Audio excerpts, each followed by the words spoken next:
యేసు ప్రభు అంటున్నాడు, మీరు క్రిందవారు, నేను పైన ఉన్నవాడను. దేవునికి స్తోత్రం చెప్పండి. హల్లెలూయా. దేవుని బిడ్డలారా, చాలామందికి తెలిసినా తెలియనట్లు మాయలో బతుకుతుంటారు. ఏంటా మాయ అంటే, క్రిందే మన జీవితం, అంటే ఈ భూమి మీదే మన జీవితం అని వాళ్ళు మోసముతో బతుకుతుంటారు, మోసపోతూ బతుకుతుంటారు. ఇక్కడ ఈ భూమి మీదే మన జీవితం అన్నట్టుగా, ఇక రేపు చనిపోతామన్నా కూడా ఈ రోజు కూడా ఎలా ఉంటుందంటే ఈ భూమి మీదే మన జీవితం అన్నట్టుగా ఈ భూ సంబంధమైనటువంటి ఆలోచనలతో చాలామంది వారి జీవితాలు వారి అర్ధాంతరంగా ముగించేసుకుంటున్నారు. ఒకళ్ళు పుడతారు, వాళ్ళు చనిపోగానే వారి తర్వాత పుట్టిన వాళ్ళు వాళ్ళని తీసుకెళ్ళి పాతి పెట్టేస్తారు. పుట్టినవాడిని పాతి పెట్టేవాడికి అజ్ఞానమే, చనిపోయిన వాడికి అజ్ఞానమే. అందుకని దేవుడు అన్నాడు, యేసుప్రభు, మృతులను పాతి పెట్టుకుంటారు. ఏమన్నాడు? మృతులను పాతి పెట్టుకుంటారు. కానీ యేసుప్రభు అంటున్నాడు, నేను పైనున్నవాడను. దేవునికి స్తోత్రం చెప్పండి గట్టిగా, హల్లెలూయా. నేను పైనున్నవాడను అని అంటున్నాడు. అంటే మరణము తర్వాత జీవితం ఉన్నది అని యేసు ప్రభు స్పష్టంగా చెప్పాడు. రెండు రకాల ప్రజలు ఉంటారు, మన మధ్యలోనే ఉంటారు, మన చుట్టూతో ఉంటారు. రెండు రకాల ప్రజలు. ఒకరేమో దేవుడికి హృదయం ఇవ్వకుండా వారు దేవుడి దగ్గరికి వస్తుంటారు. దేవుడికి ఏమి ఇవ్వరు? హృదయం ఇవ్వరు.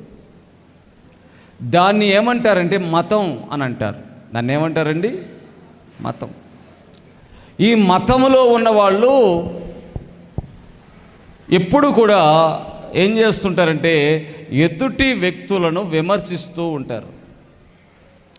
మతంలో ఉన్నవాడు ఎప్పుడు ఏం చేస్తాడంటే ఎదుటి వ్యక్తిని విమర్శిస్తుంటాడు. అదే దేవుడికి హృదయం ఇచ్చిన వాడైతే ఎప్పుడు కూడా తన్ను తాను పరిశీలించుకొని దేవుడికి ఇష్టంగా బ్రతుకుతాడు. గట్టిగా చప్పట్లు కొట్టండి, గట్టిగా కొట్టాలి. నీ నోరు తెరిచి ఎప్పుడైతే నువ్వు విమర్శిస్తున్నావో అంటే నువ్వు దేవునిలో లేవు, నువ్వు మతంలో ఉన్నావు. మతాలు చాలా ఉన్నాయి దేవుని బిడ్డలారా.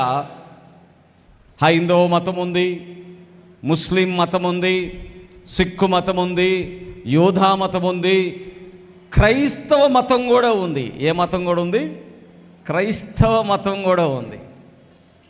ఇదేంది పాస్టర్ గారు, మళ్ళీ క్రైస్తవ మతం అంటారు ఏంటండి? అవును, ఈ క్రైస్తవ మతంలో కూడా విమర్శించే వాళ్ళు ఉంటారు.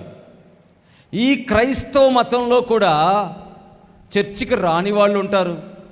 ఈ క్రైస్తవ మతంలో కూడా ప్రార్థన చేసుకొని వాళ్ళు ఉంటారు, బైబిల్ చదవని వాళ్ళు ఉంటారు. ఈ క్రైస్తవ మతంలో కూడా మేము క్రైస్తవులమని చెప్పుకున్నా కూడా దేవుడితో సంబంధము లేని వారుగా ఉంటారు. అందుకనే క్రైస్తవ మతం ఉంది, హిందూ మతం ఉంది, సిక్కు మతం ఉంది, మతాలు ఉన్నాయి. మతాలు నిన్ను పైకి ప్రభు దగ్గరికి, పరలోకానికి, నిత్య జీవానికి, నూతన యెరూషలేముకి, ఆ నూతన భూమి మీదకి మనల్ని తీసుకొని వెళ్ళలేవు. మతాలు మనల్ని తీసుకొని వెళ్ళలేవు. ఎవరు తీసుకుని వెళ్తారంటే యేసుప్రభు అంటున్నాడు, ఇదిగో నా మాటలు గైకొన్నవారు నేను వారిని నిత్యము జీవించే ఆ జీవితములోకి తీసుకొని వెళతానంటున్నాడు. గట్టిగా చప్పట కొట్టి గట్టిగా దేవుని మహిమ పరుద్దాం, గట్టిగా కొట్టాల. కాబట్టి మనుషులు ఏది వదిలిపెట్టాలి అంటే మనోనేత్రాలకు గుడ్డితనము వదిలిపెట్టాలి. దేని ఏం వదిలిపెట్టాలి చెప్పండి? గుడ్డితనం. ఏంటా గురుడితనం అంటే,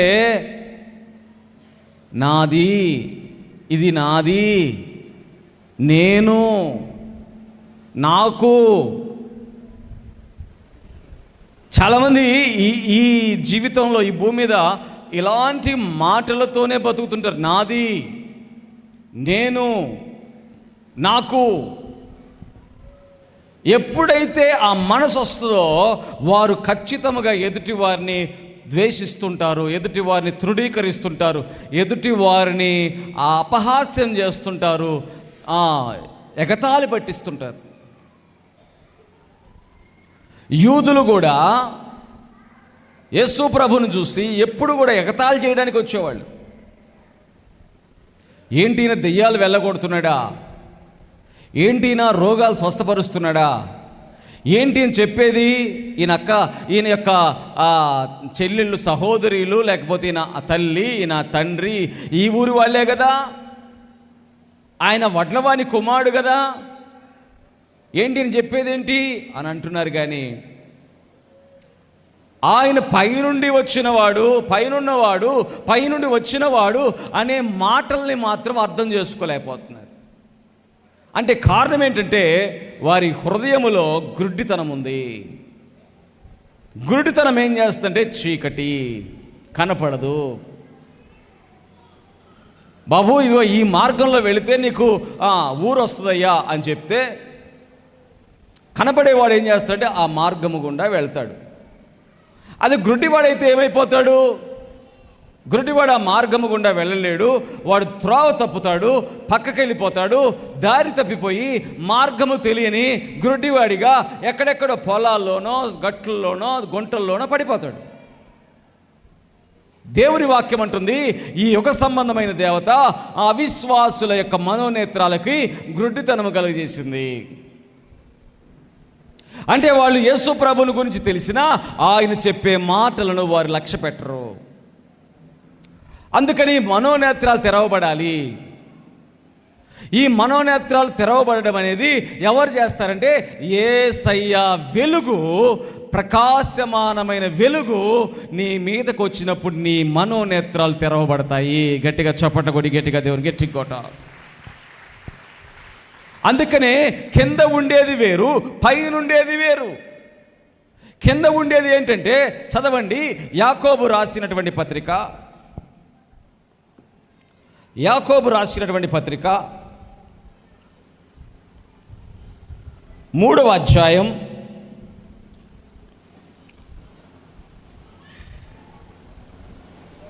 15వ వచనం, 14 నుంచి చదవండి అమ్మా. 14, 15, 3వ అధ్యాయం 14, 15 గట్టి చదవాలి. అయితే మీ హృదయములలో సహింపనలవి కాని మత్సరమును, వివాదమును ఉంచుకొనిన వారైతే అతిశయపడవద్దు, సత్యమునకు విరోధముగా అబద్ధమాడవద్దు.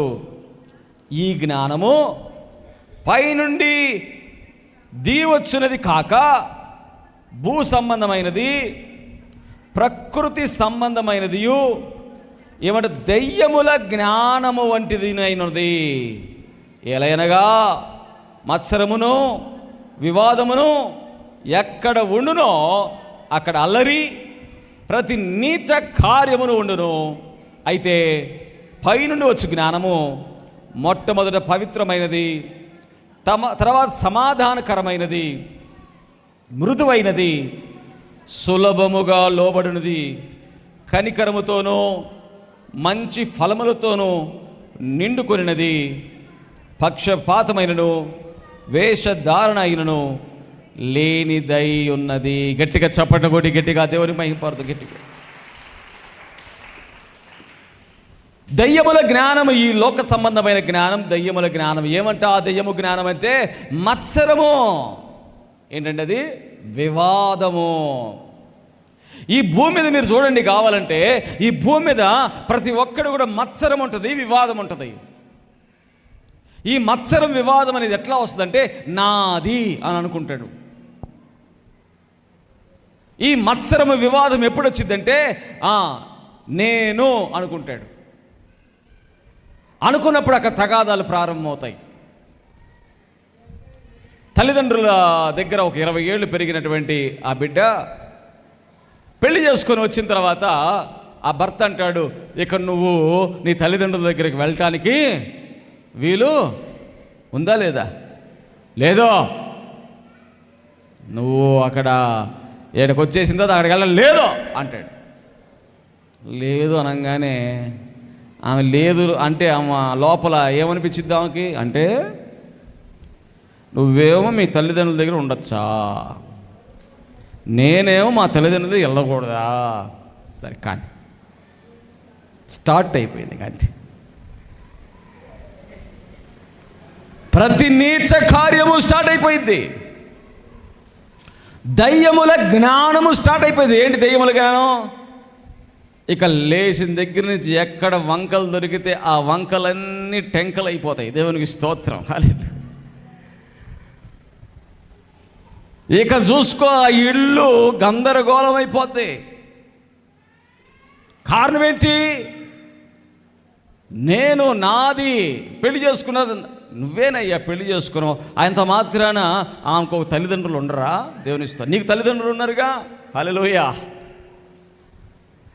ఎప్పుడు కూడా పైనుండి వచ్చే జ్ఞానం ఏంటంటే పవిత్రమైనది. గట్టిగా చప్పట కొట్టాడు, గట్టిగా కొట్టాలా, గట్టిగా కొట్టాలా, గట్టిగా. సమాధానకరమైనది. రెండోది ఏముంది? పైనుండి వచ్చే జ్ఞానం ఏంది? సమాధానం. నీ తల్లిదండ్రులైనా నా తల్లిదండ్రులు లాంటి వాళ్ళే. నీకు ఎప్పుడు అనిపిస్తే చెప్పు, తీసుకెళ్ళి చూపిస్తాను. పైనుండి వచ్చే జ్ఞానం. ఈ రోజుల్లో క్రైస్తవుల కుటుంబాల్లో మనం ఈ భూమి మీద ఏమి శాశ్వతం కాదు కదా, మనం వెళ్ళిపోవలసిన వాళ్ళమే. ఈ భూమి మీద కొద్ది కాలం ఉంటాం. ఈ కొద్ది కాలంలో దేవుడు జతపరిచాడు. జతపరిచినటువంటి ఆ భార్య భర్త ఎలా ఉండాలి? పవిత్రమైన వివాహ బంధంలోకి వచ్చారు. సమాధానంగా ఉండాలి. త్వరగా వారి ఏం చెప్తున్నంటే అక్కడ లోబడాలంట. హల్లెలూయా. సులభముగా భార్య భర్తకు లోబడాలి. భర్త నేను లోబడేది ఏంది? మా ఇంట్లో వాళ్ళు చెప్పారు, మా అమ్మ చెప్పింది, మా నాన్న చెప్పాడు. ఏంద్రా నీ భార్య మాట వింటున్నావు? భార్య మాట వినకపోతే అసలు జరుగుద్దా? చెప్పండి అమ్మా, జరుగుద్దా? భార్య మాట వినకపోతే జరుగుద్దా? ఏమండి 2 నిమ్మకాయలు తీసుకురండి అందనుకో, నువ్వు చెప్తే నేను వినేది ఏంది, నేను ధ్యానం అంటే అయిపోయా. నూనె అయిపోయిందండి. నూనె నువ్వు చెప్పే మాట మాత్రం నేను వినకూడదు. మా అమ్మ చెప్పింది ఏందంట. మరి ఏంది అంటే ఇంట్లో గ్యాస్ అయిపోయింది అయ్యాడు. నో నువ్వు చెప్పింది ఎన్నో అంటే అవుతుందా? కాపురం జరిగిద్దా? మన ఇంటికి ఎవరో వచ్చానో నువ్వు చెప్తే ఎన్నో, అయ్యా కరెంటు బిల్ నువ్వు చెప్తే ఎన్నో అంటే భార్య చెప్పే మాట వినకపోతే జరుగుద్దా? దేవునికి స్తోత్రం చెప్పండి. హల్లెలూయా. బండికి 2 చక్రాలు, ముందు ఒక చక్రం వెనక ఒక చక్రం కలిస్తేనే ఆ ప్రయాణం జరుగుద్ది. భార్యాభర్తలిద్దరికీ వారి వారి పనులు ఉన్నాయి. భర్త బయటికి వెళ్ళి సంపాదించుకొని రాయా, భార్య ఇంట్లో చక్కబెట్టి వాటన్నిటిని సిద్ధపరిచి నీకు ఆహారము నీకు వస్త్రము అన్నీ కూడా చేసి పెడతారు. ఇది ఒక క్రమం. ఈ క్రమములో నీవు భార్యకి లోబడాలి, భార్య భర్తకి లోబడాలి.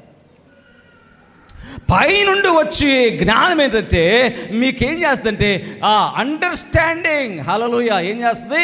సులభముగా లోబడే వ్యక్తిగా, పవిత్రమైనదిగా, సమాధానకరమైనదిగా నిన్ను మార్చేస్తుంది. అది ఒక కుటుంబం కావచ్చు, అది ఒక సమాజం కావచ్చు, లేకపోతే అది ఒక వ్యక్తివిగా కావచ్చు. నేను యేసు ప్రభువును నమ్ముకున్నాను అంటే నేను ఈ భూ సంబంధమైన వ్యక్తిగా నేను మాట్లాడను, కానీ నేను పైనున్న వ్యక్తిగా నేను మాట్లాడతాను. పరలోకానికి వెళ్ళే వ్యక్తిగా నేను బిహేవ్ చేస్తాను. నా ప్రవర్తన మార్చుకుంటాను. గట్టిగా చప్పట కొట్టండి, గట్టిగా గట్టిగా కొట్టాల. అందుకనే అప్పుడు ఆటోమేటిక్గా ఏమైందంటే విమర్శించడం మానేస్తాం. భార్య ఏదన్నా మంచిగా కూర చేసిందనుకో, అది బో చేసావులే నీకంటే మా అమ్మే చేసిద్ది అనే పొల్ల విరుపు మాటలు ఉండవు. దేవునికి స్తోత్రం చెప్పండి. ఉంటాయా? అమ్మ నువ్వు బాగా చేసావు, నువ్వు బాగా మంచిగా వండావు ఈరోజు అంటే ఎలాగా? మృదువైన మాట. ఏ మాట అంట? మృదువైనది. ఈరోజు మీ భార్యలారా మీ భర్తలకు మృదువుగా మాట్లాడాలి. దేవునికి స్తోత్రం. భర్తలారా మీ భార్యలతో మృదువుగా మాట్లాడండి. హల్లెలూయా. ఎందుకంటే ఎవరు శాశ్వతం కాదు అని దేవుని వాక్యం స్పష్టంగా చెప్తుంది. ఈ భూమి మీద నువ్వు శాశ్వతం కాదు. హల్లెలూయా. కాబట్టి తెలియకముందు నువ్వేనో తప్పులు చేస్తుంటావు, తెలియకముందు తిట్టుంటావు, అరుసుంటావు, లేకపోతే నేనే గొప్ప అంటావు, లేకపోతే రకరకాలైన గందరగోళాల్లోకి వెళ్ళిపోయి ఉంటావు, ఓరకని తగాదాలు పెట్టుకుని ఉంటావు. తగాదాలు కొని తెచ్చుకునే వాళ్ళు ఉంటారు కొంతమంది. దేవునికి స్తోత్రం కలుగును గాక. హల్లెలూయా. అయితే నువ్వు తెలుసుకోవాలి, నేను ఈ లోక సంబంధిని కాదు. దేవునికి స్తోత్రం చెప్పండి. హల్లెలూయా. నేను ఈ లోక సంబంధిని అయితే నేను కూడా రాజ్యాలు ఏలేవాడిని, నేను కూడా రాజునయ్యేవాడిని. యేసుప్రభు అంటున్నాడు, నేను ఈ లోక సంబంధిని కాదయ్యా. పిలాతు అడిగాడు, నువ్వు రాజువా అన్నాడు. నా రాజ్యం వేరు, నా రాజ్యము వేరు. నువ్వు రాజువా అంటే నేను రాజునే, కానీ నా రాజ్యము ఈ లోక సంబంధమైంది కాదు. ఇది అర్థం కాని ప్రజలు వాళ్ళు అంటున్నారు, ఏంటినా చాలా వ్యత్యాసంగా మాట్లాడుతున్నాడే, ఈయన కోరుకునేది ఏంటి? యేసయ్య ఎవరంటే మతాలు మార్చేవాడు కాదు, ఆయన నీ హృదయాన్ని మార్చుతాడు. గట్టిగా చప్పట కొట్టండి, గట్టిగా కొట్టాలి, గట్టిగా అని మారానండి, మతం మారానండి. కొంతమంది అంటే నువ్వు మతంలో దిగిపోయావంటగా మదన్ బాబు, నువ్వు మతంలో దిగిపోయావంటగా. అంటే బాబు నీ మతంలో దిగిపోలేదయ్యా. నేను నిత్యత్వము, పరలోకము, పైనుండేటువంటి ఆ స్థలములకు ఎక్కడానికి వెళ్ళడానికి సరైన మార్గాన్ని కనుగొన్నాను. నా హృదయాన్ని మార్చుకున్నాను. ప్రభు యొక్క రాకడ కొరకు సిద్ధపడుతున్నాను. ఇది మతం కాదు, ఇది నిత్యత్వపు మార్గము. గట్టిగా చప్పట కొట్టి గట్టిగా దేవుని మహిమ పోదు, గట్టిగా కొట్టాలి. ఈరోజు దేవుడి మార్గంలోకి వచ్చినటువంటి వారు, యేసు ప్రభు నమ్ముకున్న వారు, వారికి ఉండాల్సినటువంటి ఒక శ్రేష్టమైన లక్షణం ఏంటి అంటే, నేను పైనుండే జ్ఞానము చేత నింపబడతాను. హల్లెలూయా. పైనుండే జ్ఞానం, ఈ భూ సంబంధమైన దయ్యముల జ్ఞానము కాదు. మత్సరం వద్దు, వివాదం వద్దు, అల్లరి వద్దు, నీచ కార్యాలు నాకొద్దు. ఒకవేళ అక్కడ గొడవ జరుగుతుందనుకో, అక్కడ గొడవ జరుగుతుంటే నువ్వు ఇటు తిరగాల. దేవుని స్తోత్రం. హల్లెలూయా. గొడవ జరుగుతుందనుకో, కొంతమందికి ఎలా ఉంటుందంటే గొడవ జరుగుతుంటే ఏందంట పోతాడు, అక్కడికి వెళ్ళిపోతాడు గొడవ దగ్గరికి. ఏందంట నువ్వు పోయావు అనుకో, వాళ్ళిద్దరు గొడవ ఆడుకునేది ఆగిపోయి వీడి వల్లే మాకు ఈ గొడవ అంటారు. దేవునికి స్తోత్రం. నువ్వు వెళ్ళి అక్కడికి వెళ్ళి నిలబడంతే, నీ వల్లే మాకు ఈ గొడవ వచ్చింది అంటాడు. ఖచ్చితంగా అంటారండి. కావాలంటే మీరు పరిశీలన చేయండి. దెయ్యము ఎవరిని వదిలిపెట్టదు. దెయ్యం ఎవరు వెళ్తే వాళ్ళని దెయ్యం కూడా ఏం చేస్తుంది, పట్టుకొని వాళ్ళని కూడా లాక్కొని పెట్టుకుంటుంది. అందుకని ఇక్కడ గొడవ జరుగుతుంటే నువ్వేమనాలి? నేను ఈ లోక సంబంధిని కాదు, నాకు అవసరం లేదని పక్కకి వెళ్ళిపోవాలి. దేవునికి స్తోత్రం. హల్లెలూయా. చెప్పట్లే ఎవరు? మనకందరికి చెవులు దురద. మొన్న బస్సులో వస్తున్నా, ప్రయాణంలో బస్సులో వస్తున్నా, పాపం ఒక ఆమె ఎక్కిన దగ్గర నుంచి ఫోన్ వస్తుంది ఆమెకి. నువ్వు నా గురించి ఇలా అన్నావంట అంటున్నావా అటు పక్కన. ఈమెమో నేనెందుకు అంటాను, నీ గురించి నేను అనలేదంటుంది.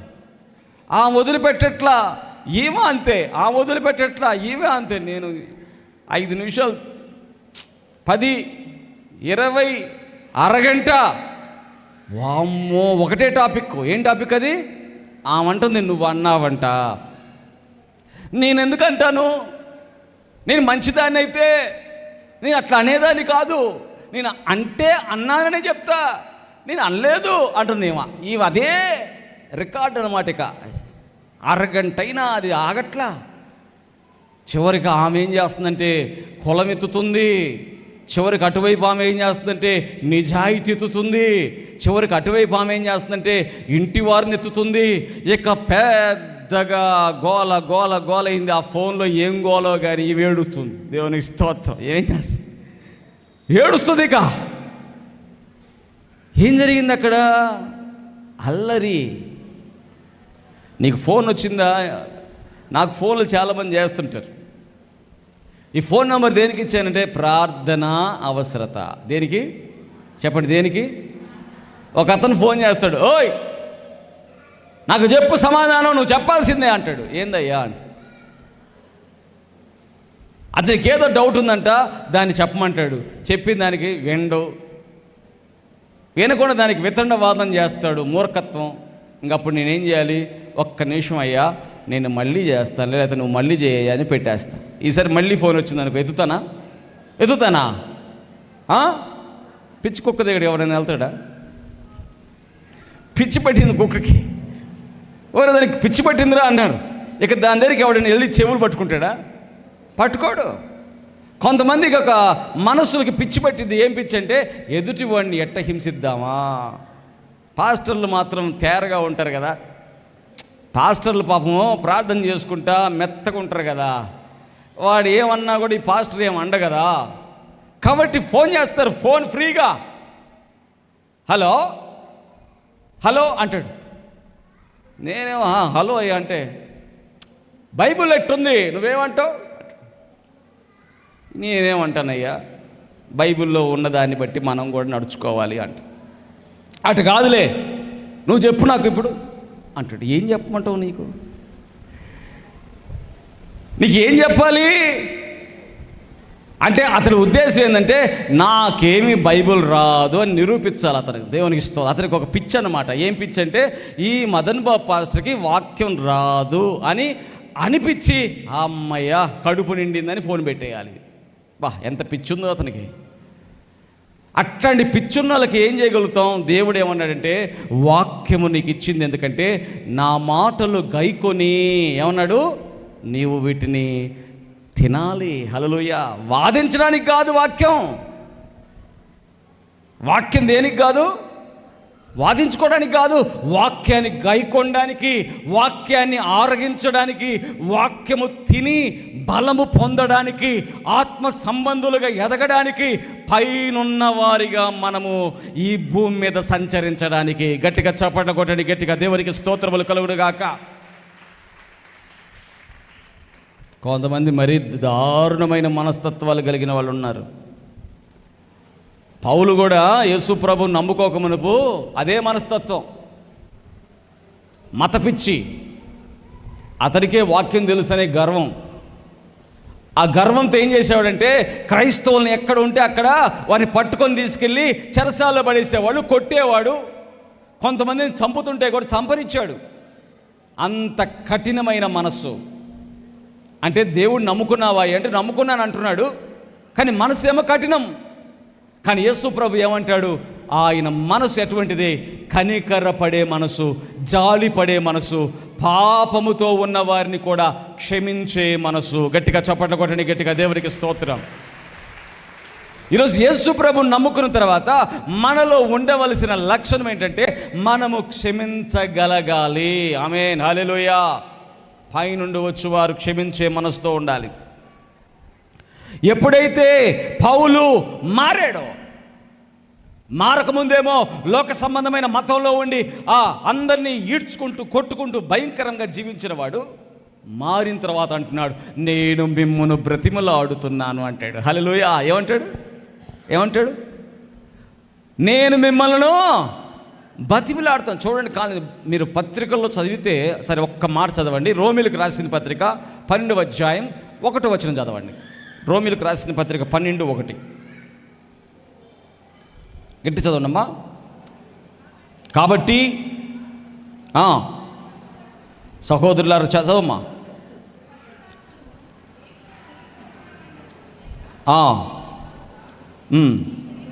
మీ శరీరములను ఆయనకు సమర్పించుడని దేవుని వాత్సల్యమును బట్టి మిమ్మును బతిమిలాడుకొనుచున్నాను. అయ్యా, బతిమిలాడుతున్నాను అంటే చెప్పండి దేవుని బిడ్డలారా, ఇప్పుడు ఇతనికి గ్రహింపు వచ్చిందా? యేసు ప్రభువుని నమ్ముకున్న తర్వాత ఇతను కొట్టేటువంటి మనిషి, దూషించే మనిషి, హింసించే మనిషి ఎలా మారిపోయాడు? బతిమిలాడే వ్యక్తిగా మార్చబడ్డాడు. మతం ఏం చేసేదంటే దూషించమంటది. మతం ఏం చేస్తుంటే మా యేసే గొప్ప, నువ్వు మా యేసు గొప్ప కాదంటే తోలు తీస్తా అంటాడు. ఎవరు? యేసుప్రభు నమ్ముకున్నాడు. అంటే అతడు మతంలో ఉన్నాడా, మార్గంలో ఉన్నాడా? మతంలో ఉన్నాడు. మార్గంలో ఉన్నవాడు ఎప్పుడు కూడా ఎదుటి వ్యక్తిని దూషించడు. హల్లెలూయా చెప్పండి. చెప్పట్లే? ఎవరు చెప్పట్లా? నువ్వు నిజంగా యేసుప్రభు నందుంటే నువ్వేం చేస్తావు? బతిమిలాడుతావు. హల్లెలూయా. నిన్ను తిడుతున్నా నువ్వు బతిమిలాడుతావు, నిన్ను కొడుతున్నా నువ్వు బతిమిలాడుతావు. దేవునికి స్తోత్రం చెప్పండి. ఎందుకు బతిమిలాడాలి? ఈ భూమి మీద ఏది లేదని నువ్వు తెలుసుకున్నావు కాబట్టి.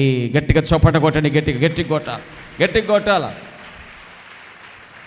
ఈ భూమి మీద ఎంత డబ్బున్నా, ఎంత డబ్బు లేకపోయినా, ఎంత పేరున్నా, ఎంత పేరు లేకపోయినా, వారు ఒకరోజు ఆ పెట్టెలో పెట్టబడి ఆ 6 అడుగుల గొయ్యిలో పెట్టబడాలి అని చెప్పి తెలుసుకున్నావు కాబట్టి, పరలోకమునకు వెళ్ళేటువంటి మనసుతో నీవు ఉన్నావు కాబట్టి, తగాదాలకి, అల్లరికి, నీచ కార్యాలకి నువ్వు వెళ్ళవు. ఎందుకంటే అవి దయ్యముల జ్ఞానం అని నీకు తెలుసు. అది పౌలు భక్తుడు కూడా తెలుసుకున్నాడు కాబట్టి, పూర్వము నేను దోషకుడును, పూర్వము నేను హింసకుడును, పూర్వము నేను హానికరుడును, నన్ను చూస్తేనే భయపడి పారిపోయేవాళ్ళు, వామ్మో వీడితో నాకెందుకురా అనుకునేటువంటి వాళ్ళు, అటువంటి నన్ను నా యేసయ్య బ్రతిమిలాడే పౌలుగా మార్చేశాడు. హల్లెలూయా. అంటే నిజమైనటువంటి గ్రహింపు నిన్ను మార్చునుగాక. చెప్పండి గట్టిగా. చెప్పట్లా?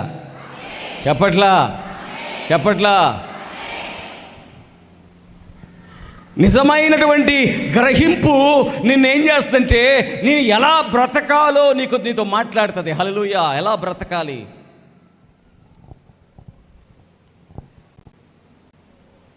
నే సాగెద యేసునితో నా జీవిత పాడండి వచ్చిన వాళ్ళందరూ. నే సాగెద యేసునితో నా జీవిత కాలమంతా యేసుతో గడిపేదా, యేసుతో నడిచేదా, యేసుతో తరమున చేరగా నే వెళ్ళే పడాలి, పరమున చేరగా హానోకు వలె సాగెదా, నే సాగెదా యేసునితో నా జీవిత కాలమంతా, నే సాగెదా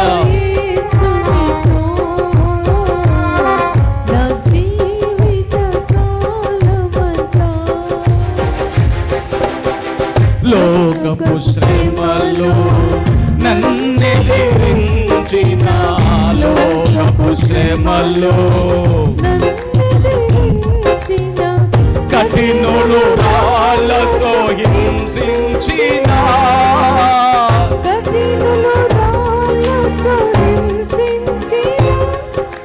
స్టెఫను వలె సాగెదా, నే సాగెదా యేసుతో నా జీవిత కాలమంతా, నే సాగెదా యేసునితో నా జీవిత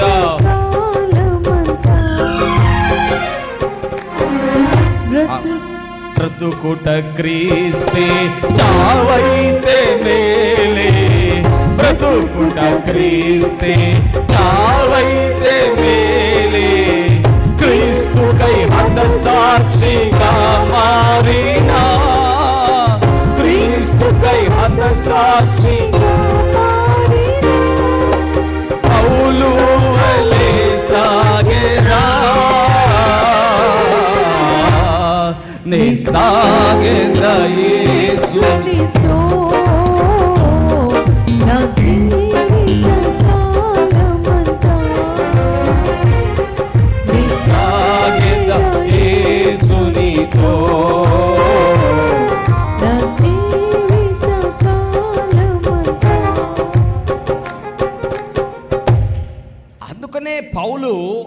అర్థం చేసుకున్నాడు. యేసుతో నేను సాగాలి, నా జీవితాన్ని మార్చుకోవాలి. అంతకుముందు నా జీవితం వేరేగా ఉండేది, ఇప్పుడు నా జీవితం మారిపోయింది, బ్రతిమలాడే జీవితం. ఎందుకంటే నేను పరమునకు చేరాలి. అందుకని యేసు ప్రభు అన్నాడు, ఈ లోకముతో నాకు సంబంధము లేదు. హల్లెలూయా. అంటే అన్నం తినొద్దని చెప్పాడా యేసు ప్రభు? ఏమన్నా వస్త్రాలు కొనుక్కోవద్దని చెప్పాడా? చెప్పాలా? పెళ్లి చేసుకోవద్దని చెప్పాడా? ఇల్లు కట్టుకోవద్దని చెప్పాడా? ఏం చెప్పాడు? అయ్యో వద్దని చెప్పాడా? లోకం అంటే అదే. ఒకళ్ళు అంటారు లోక సంబంధివి కాదా, మరి వెళ్ళిపో, ఎందుకు ఇక్కడ అంటారు. లోక సంబంధివి కాదా, వెళ్ళిపో, అయితే ఎందుకు ఇక్కడ ఉన్నావు అంటారు. లోక సంబంధి అంటే అర్థం ఏంటంటే ఈ లోకములో ఉండేటువంటి దుర్మార్గపు దుష్ట ప్రపంచానికి నీకు సంబంధం ఉండకూడదు. గట్టిగా చొప్పట కొట్టండి, గట్టిగా కొట్టాలి, గట్టిగా. నా యేసయ్య ఇచ్చే ఆహారం తింటున్నా, ఆహారం ఈ లోకం ఇవ్వలా. దేవునికి స్తోత్రం చెప్పండి. హల్లెలూయా. వస్త్రం నా యేసయ్యే ఏర్పాటు చేసినటువంటి వాటిలో నుంచి వస్త్రం వస్తుంది, దేవుడిచ్చిన వాటిలోనే నేను వేసుకుంటున్నా. హల్లెలూయా. ఈ రాయి, ఈ సిమెంటు ఇవంతా కూడా నా దేవుడిచ్చినవే, వాటితో ఇల్లు కట్టుకుంటున్నా, దానితో కూడా సమస్య లేదు. మరి సమస్య ఏంటయ్యా? సమస్య ఏంటి? ఈ లోకాధికారి అయిన సాతాను వాడి యొక్క స్వభావాన్ని ఈ ప్రజలలో కుప్పించాడే, ఆ స్వభావానికి నాకు సంబంధం లేదు. గట్టిగా చప్పట్లు కొట్టండి, గట్టిగా కొట్టాల. ఈ లోకాధికారి అయిన సాతాను దుర్మార్గం చేయమంటాడు, దానికి నాకు సంబంధం లేదు. ఈ లోకాధికారి అయిన సాతాను అపవిత్రమైనటువంటి అక్రమ సంబంధాలు పెట్టుకో అంటాడు, దానికి నాకు సంబంధం లేదు. ఈ లోకాధికారి అయిన సాతాను విచ్చలవిడిగా జీవించమంటాడు, దానికి నాకు సంబంధం లేదు. కానీ నా సంబంధం ఏంటంటే నా దేవుడు, నా యేసయ్య నాకు రాసి ఇచ్చినటువంటి వాక్య ప్రకారం జీవించటమే నా జీవితానికి గురి. ఆమేన్. ఈ భూమి మీద బ్రతుకుతున్నంతసేపు దేవుడిని నమ్ముకున్నాం, దేవుడి దగ్గరికి వస్తున్నాం, ప్రార్థనకు వస్తున్నాం, వెళ్తున్నాం. మనకేంటంటే మన గురి ఏంటంటే ఈ లోకానికి మనకి ఏ సంబంధమో లేదు. అందుకనే ఏదో ఊరకనే అట్లా మారిపోవడం, అట్లా నేను యేసుప్రభు నమ్ముకున్నానండి అని చెప్పడం కాదు. అసలు నీ లోపల మూలం మారాలి. ఏం మారాలి? మూలం. ఒక బస్సుకు ఒక బోర్డు ఉంటుంది, ఏమని? ఇది హైదరాబాద్ పోయే బస్సు, ఇది చెన్నై పోయే బస్సు. అలాగే నిన్ను చూస్తే నీ ముఖం మీద, నీ నుదుటి మీద ఒక బోర్డు ఉండాలి, ఇతడు క్రీస్తును వెంబడించేవాడు. హల్లెలూయా. ఇతడు క్రైస్తవుడు, ఇతడు క్రీస్తును వెంబడించేవాడు, ఇతడు క్రీస్తు మాటల్ని గైకొనేవాడు అనే మూలంలోకి నువ్వు వచ్చేయాలి. గట్టిగా చప్పట కొట్టి, గట్టిగా కొట్టాలి. దేవునికి స్తోత్రం. అట్లా కాకుండా ఆహా నా బలగం ఎంతో తెలుసా అంటాడు. అబ్బో దేనికయ్యా అంటే కొట్టడానికి, భయపెట్టడానికి. ఏందంట చెప్పండి, ఏంటి? నా బలగం ఎంతో తెలుసా అంటాడు. నీ బలగాలు, నీ బలాలు, నీ ధనము ఇదంతా నీకు ప్రాణమున్నంతసేపే. హల్లెలూయా. ప్రాణము తీసే శక్తి ఎవరికి ఉంది? ఎవరికి? ప్రాణం ఎవరి చేతిలో ఉంది? నాకు బలగం ఉంది అంటాడు, నాకు ధనం ఉంది అంటాడు, నాకు అది ఉంది ఇది ఉంది అంటాడు. అయ్యో నాకు యేసయ్య ఉన్నాడయ్యా, ఆయన చేతిలో నీ ప్రాణం ఉన్నది. జాగ్రత్త. హల్లెలూయా. యేసయ్య కంటే గొప్పదేమన్నా ఉందా? ఏది లేదు. నువ్వు బలగం ఉందనుకుంటున్నావు కదా, ఆ బలగం నిన్నేమీ చేయలేదు. దేవునికి స్తోత్రం. నీకు అది ఉత్తమ మాటే, అంతే. నీ కులం ఉందన్నావు అనుకో, ఆ కులం కూడా నిన్నేమి చేయలేదు, అది ఉత్తమ మాటే. నీ డబ్బు కూడా అక్కడికి రాదు. దేవునికి స్తోత్రం. కొన్నిసారి డబ్బు కూడా, ఈ డబ్బు మనల్ని కాపాడిద్ది, డబ్బు కాపాడిద్ది, డబ్బు కూడా అక్కడికి రాదు. యేసు మాత్రమే స్వస్థపరచాలి. గట్టిగా చప్పట కొట్టండి, గట్టిగా కొట్టాలా, గట్టిగా కొట్టాలండి. హల్లెలూయా.